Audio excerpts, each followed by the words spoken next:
Well, sis, you know you can call me anytime. I love to hear from you. But I ain't giving away no spoilers, so you guys to catch it with everybody else. And on that note, this is Bedtime Stories, Grownup Edition. What You Owe Me, Part 15. Don't worry, I took my contacts out off camera, so nobody has to see me digging in my eyeballs. All right. Cause when we left off, I'm just playing, y'all. Where we left off, Angela was at the hospital. All is well with the baby. And she just let Steph know that she found their sister. She catches her sister up on all of the things that have been transpiring. And she swears her sister to secrecy. She lets her sister know that she has no idea what she's going to do. She does not need anybody to say anything to anybody and let Marcus know that she knows about him and Jessica. She doesn't know whether Marcus knows that Jessica is her sister. She doesn't know if Jessica knows that she's her sister. She doesn't know a whole lot of things. So until she gets all of the information that she needs, she doesn't want her sister to spill the beans to anybody. Steph says, Angela, I am so sorry that all of these things are happening in your life right now, all at the same time. I'm so excited. I'm going to get a little niece or nephew, and mom's going to have her very first grandchild. But there is so much more that we need to discuss. Angela says, what do you mean? What more could there be? She says, listen, you told me what mom told you when you went to see her. But I never got to tell you what mom told me when I went to see her. And then Steph weaves an unbelievable tale. Steph closes her laptop. She is so happy because she just finished her last assignment of the semester. This is her last year of college, and she is stoked. She hears her phone ringing. She looks down and sees that it's her mom calling. So she answers the phone. Hey, Mom. Her mom says, hey, baby, how you doing? Steph says, I'm good. How are you? Her mom says, fair to middling. Listen, I need you to come by me because I need to talk to you about something important. Can you get here by 1 o'clock? Steph looks at her clock and sees the time and says, sure, Mom, I can do that. So they get off the phone. Steph throws on some clothes, hops in the car, and heads towards her mother's house. Her mother lives about 35 minutes from her, in the opposite direction from her sister. When Steph arrives at the assisted living facility, she sees Miss Diane at the front, Miss Cheryl's favorite nurse. So she stops and waves at Miss Diane and asks her, how's my mom doing? Is everything okay? Miss Diane says, yes, I'm glad you're here. She's been waiting for you. I'll walk with you to the room. So they walk together to the room, and when they get there, there's a gaggle of people sitting there.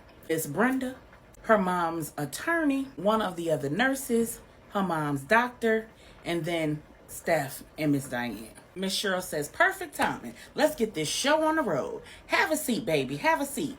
Steph says, Mom, what is going on here? Her mother says, we'll explain it all to you in a minute. Just have a seat. The attorney says, Stephanie, your mom, she drafted some paperwork some time ago to ensure that you and your sister and any future children that you might have will be properly taken care of after she passes on. Steph says, wait a minute. Is something going on with mom's health? Is her health declining to the point where we need to have this kind of conversation?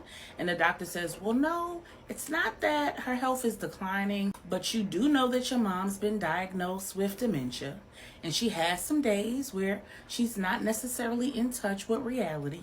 And Miss Cheryl says, and today is not one of those days, so I figured we better do this so that I can make sure that my babies and my grandbabies are taken care of. Steph says, okay. And the attorney says, in addition, she's informed us that she's going to be having a grandchild. Steph says, a grandchild? Who is pregnant? The attorney looks at Miss Cheryl. Miss Cheryl says, don't mind her. She'll find out after a while. Steph looks at Miss Brenda. Miss Brenda says, don't ask me, baby. The attorney says, but as I was saying, Miss Cheryl has found out that she's going to be a grandmother soon and she wants to make some changes. And the only way that that can happen is if we're all gathered here. She has to have at least 3 of her medical providers present to vouch for the fact that she's lucid, that she is in her right mind, and that she can make these legal decisions. She also has to have at least one of her heirs present as a witness, and then she has to have at least one individual who does not stand to benefit from these changes, and that's why Miss Brenda's here.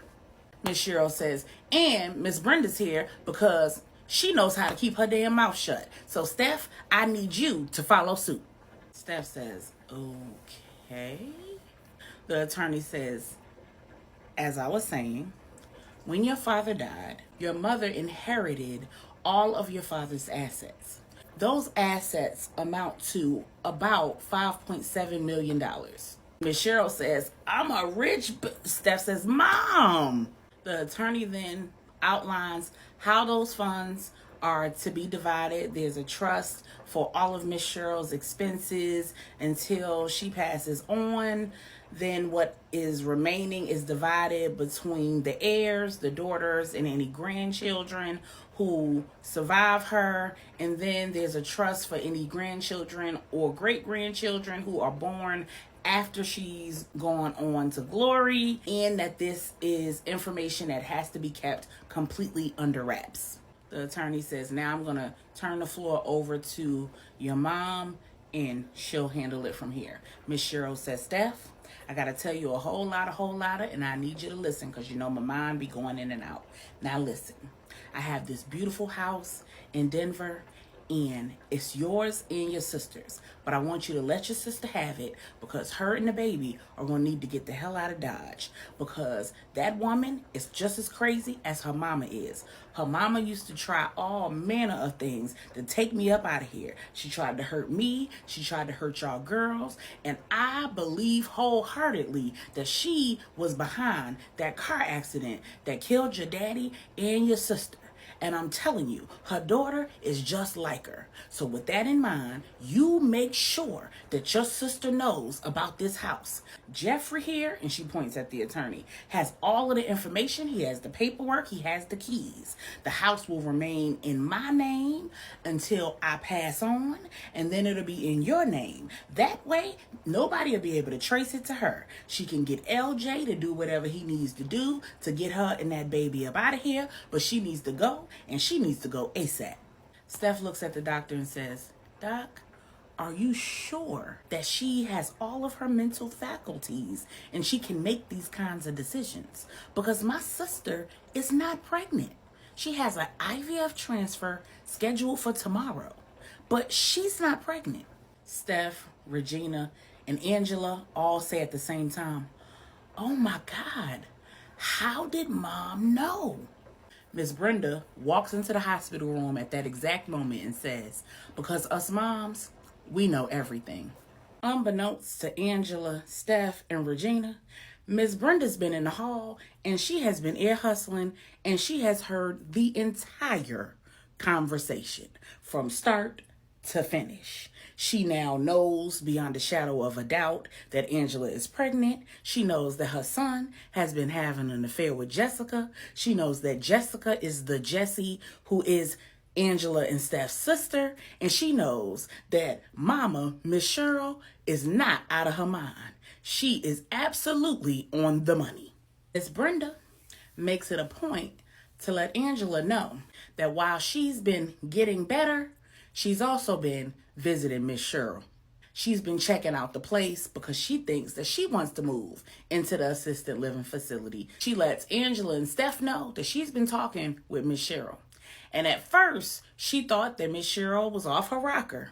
But after having enough conversations with her on both her good days and her bad days, after being with Angela on more than one occasion throughout the past week, after talking with her son, she's concluded that Miss Cheryl is absolutely right, and that if Angela knows like she knows, she better take a page out of her mama's book and do what she needs to do for her and her baby. Angela says to Miss Brenda, are you telling me to just leave town with your grandchild without telling your son? Are you advising me to do to your son what my mom did to my dad?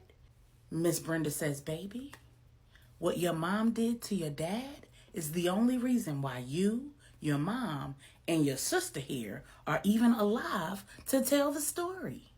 Because Jessica and Melissa's mother was a psychopath. Well, maybe she isn't now, but she's been in and out of psychiatric facilities for the better part of 40 years. Your father was trying to escape her and taking his two girls with him the night that he got into that accident. The police said that somebody cut the brake lines.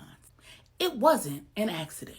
Your mother believes, and at this point, so do I, that Jessica found you, found Marcus, got a job at his company, pursued him, had a baby with him, and is trying to steal your husband. Angela said, now wait a minute, Miss Brenda.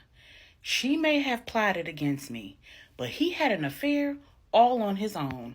I will not allow him to get off the hook that easily. Miss Brenda said, now you right. Now that he might have got from his daddy. But either way it goes, I think she thought she was giving him something that you never could. And now she's holding that over his head and treating him like he owes her something. Angela and Regina looked at each other and said, what you owe me. And she will stop at nothing to do what her mother never could. Steph said, but her mother ended up with our father. Miss Brenda said, right, but her mother never got your father's love. Your mother gave your father up. She chose you girls over her marriage. She chose you girls over her man. She chose you girls over the mess. And I'm telling you to choose your baby and your life over my son. Angela says, but what about my business? And what about mom? And what about Steph and my best friends? And my whole life is here. And Miss Brenda says, and if you want to continue having a life and you want a life for this baby, you'll do what your mother said. You can take your business anywhere. The way that these laws are set up, you think I don't know? This is not a no-fault divorce state, baby. And everybody started laughing. Angela says, are you telling me to divorce my husband? Miss Brenda said, now hold on. I'm not telling you what to do about your marriage. I'm telling you how to keep yourself and your baby safe. You let us handle little Miss Jessica, and you let me handle my son. Regina picked up her phone. She called Angela's company. She asked for Bernie. Bernie got on the phone. She told Bernie to come up to the hospital. She called LJ. She called Lauren. Angela said, call Pastor Robbins too. Regina called Pastor Robbins, and they all had a little meeting in Angela's hospital room. At the end of the meeting, LJ handed Angela a cell phone. Angela handed LJ her cell phone. And at that exact moment, it started ringing, and Marcus was on the call ID. LJ sent him the voicemail, powered the phone off, and put it in his pocket. Everybody left out of the hospital room except for Stephanie, Regina, and Miss Brenda. They stood around Angela's bed and prayed with her. Angela handed Regina her house keys, and the ladies departed. Angela looked up at the ceiling and said, well, nothing like a new beginning. Marcus's flight lands at about 6 p.m. and he rushes off to baggage claim and gets his bag and goes to valet and gets his car. And Jessica runs up behind him and says, why are you in such a hurry? Marcus says, listen, something's going on and I need to find out what it is. I need to get to my house and find out what's going on with my wife. Jessica says, I can't believe this. I just can't believe this. Fine, Marcus. Well, I will go and get our daughter. Do you plan to call us tonight? Marcus says, I really don't know, Jessica. I don't have time for this right now, okay? Jessica's like, fine. She gives the valet her ticket, waits for her car. He hightails it to his house. He pulls up in his driveway. He doesn't see his wife's car. He tells himself, okay, maybe she's just at the office and something's wrong with her phone and sometimes she's a little flighty in the mind, so she couldn't figure out how to get it fixed or what to do about it, and she was just waiting for me to come back in town. Or maybe she just has an attitude and didn't want to talk to me. So he rushes to the door and he puts his key in and he turns the lock and he walks in and everything's completely normal. He walks through the house, nothing seems out of place. He starts to relax. He walks into his bedroom, everything seems just as he left it. He walks into the walk-in closet, and all of Angela's stuff is gone. There's a note sitting on the dresser. He rushes over to the note, picks up the note, and it says, "Enjoy your new life with my sister Jessica."